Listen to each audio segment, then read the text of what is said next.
Hello.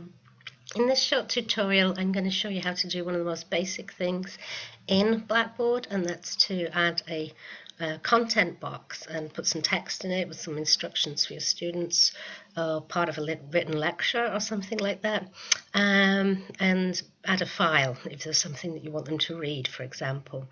Okay, so you would come, let's start this right from the beginning.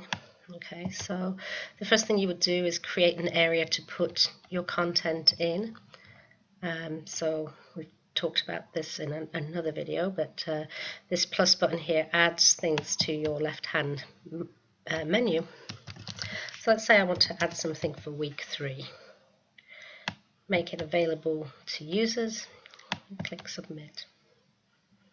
The new things you add to your left-hand margin always appear at the bottom, but this little arrow there moves things around. Okay, so I've now created week 3, and I'm going to add some content to it. So you click on it. Okay, now you can see we're on week 3. This is what I just created here, and this is what the page looks like. So far it's empty. So we're going to add some content. So you click on build content.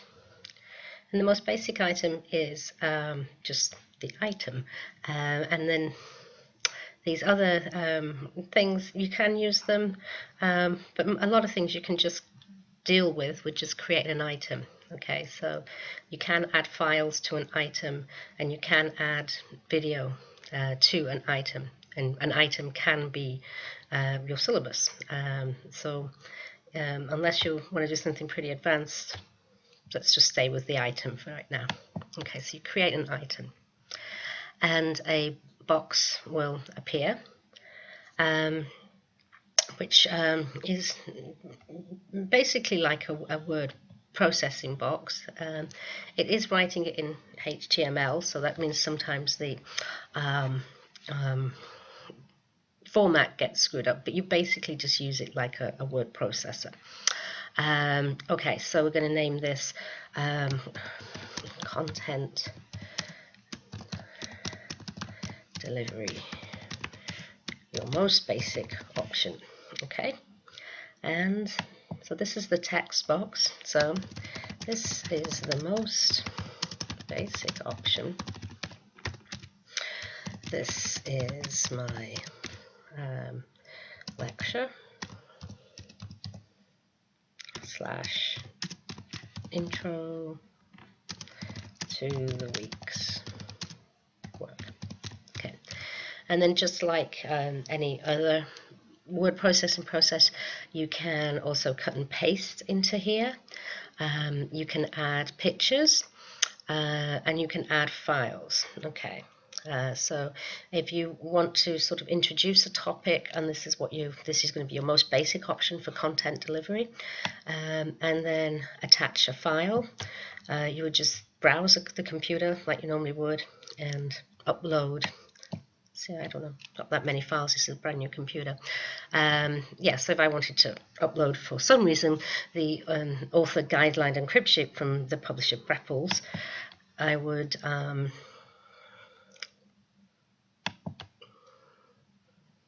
do this, and there it is. Okay, so that's my most basic option for delivering content. I'm going to show you in a separate tutorial how to add a picture if you wanted to do that too.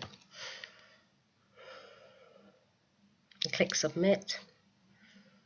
I'll just show you what it looks like when.